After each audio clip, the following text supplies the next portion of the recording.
Good evening.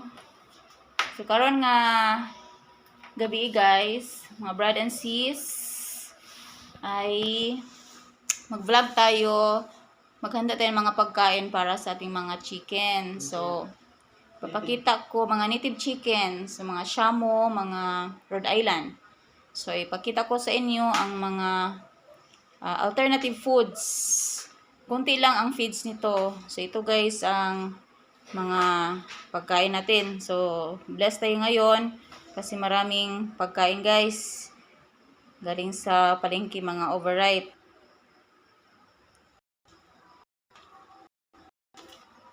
Ito yung saging.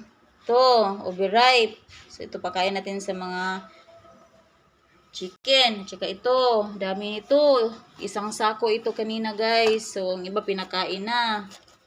Ito, tsaka ito. Dami nito guys. Bless tayo ngayon. Tiba-tiba. Okay, at saka may feeds. Lagyan natin ng feeds. And, meron ding coconut. Ito guys. So, samahan mo ko guys. Mag-prepare tayo para bukas ng umaga. Another vlog na naman para sa ating pagpakain ng ating mga chickens. Hello! So, let's go! Hello mga kagabayan! Welcome sa 1945!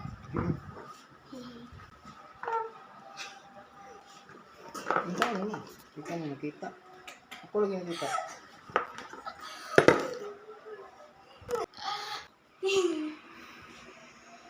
Guys, ito muna. Gulay. Gulay. Kaya natin sa chicken. Ito, tangkong.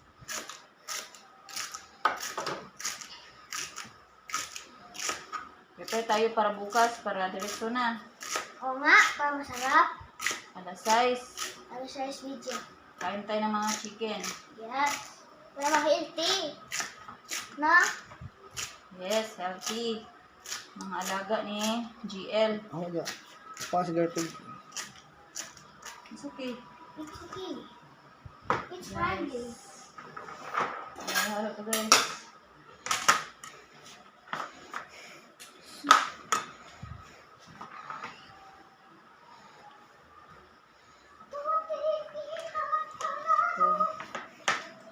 Ang planggana ito guys. Ganun din. Planggana maliit. Ito, sarap itong pakpakin ng mga manok.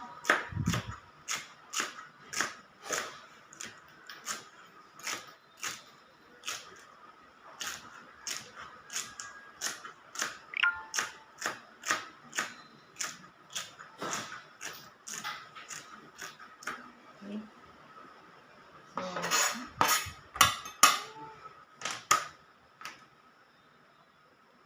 So, saging na naman guys. Ito. Ito. Saging. Damihan natin. Ito. Isahin natin itong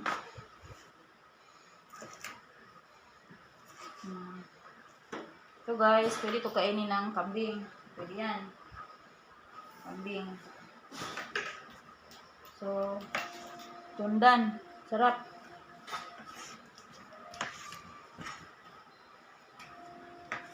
Gawa natin ito ng lakatan.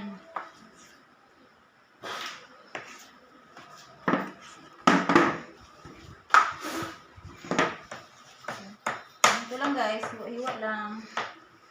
Kaya, hindi mabilaukan ng chicken.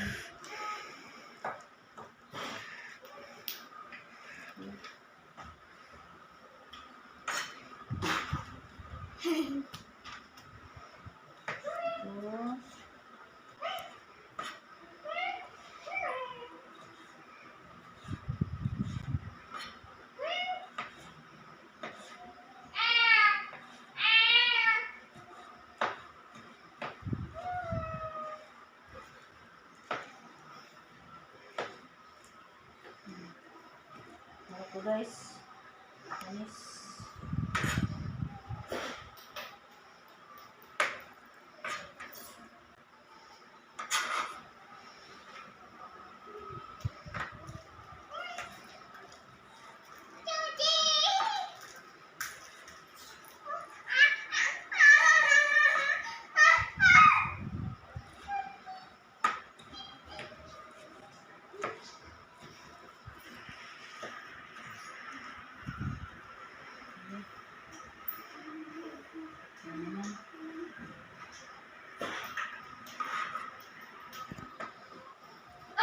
ito guys, lakatan.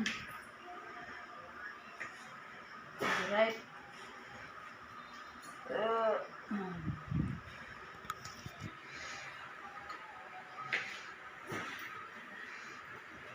Halo.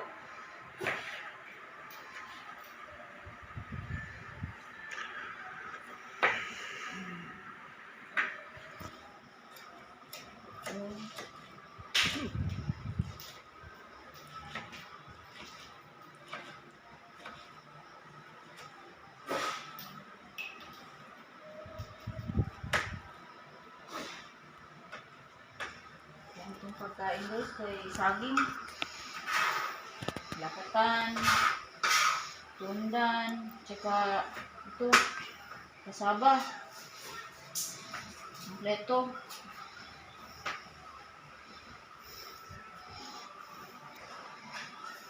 Yung mga overripe ito guys sa palengke. Hindi na ito binibenta. Bibigay na lang. Amazing. So, guys tayo guys, marami tayong putas.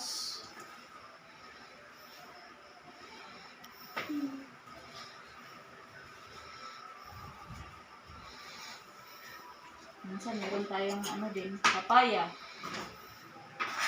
Bukas meron tayong papaya. Marami yan.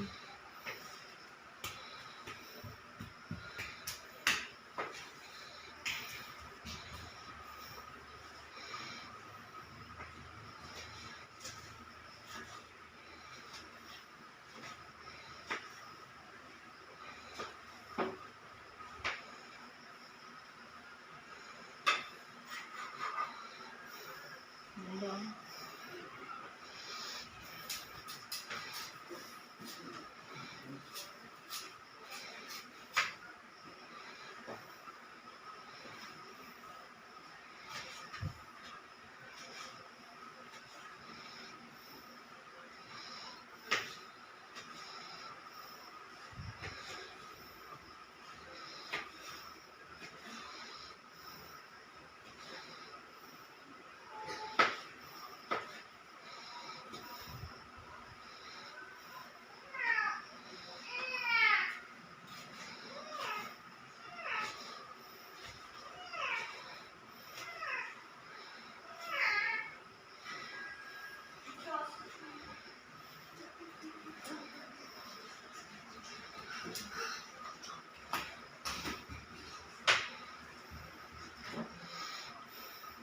Guys, sarap.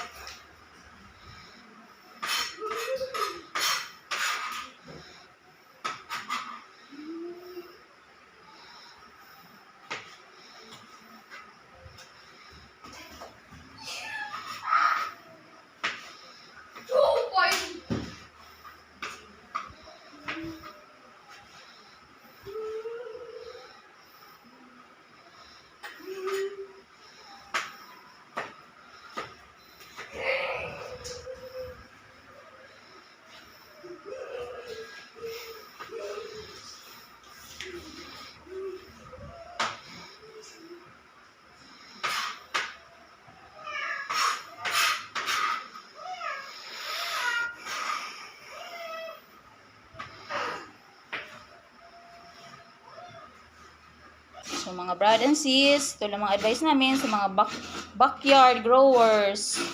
So, ito lang mga suggest namin nga kung pwede, hingi lang sa mga palengke-palengke para makatipid kayo ng mga pagkain. Feeds, mahal ba yung feeds?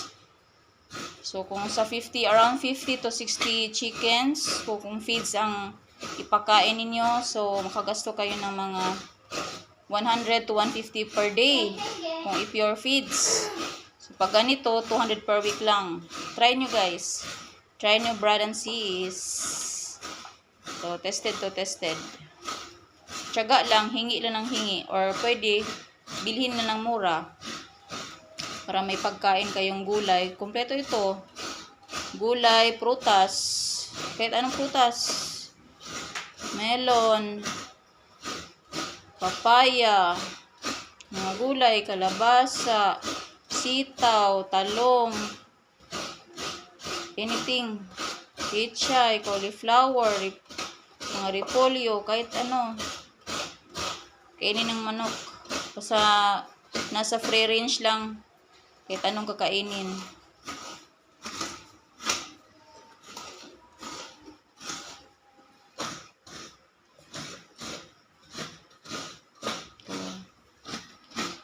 Tapos na guys, so isang nyog guys bawat meal.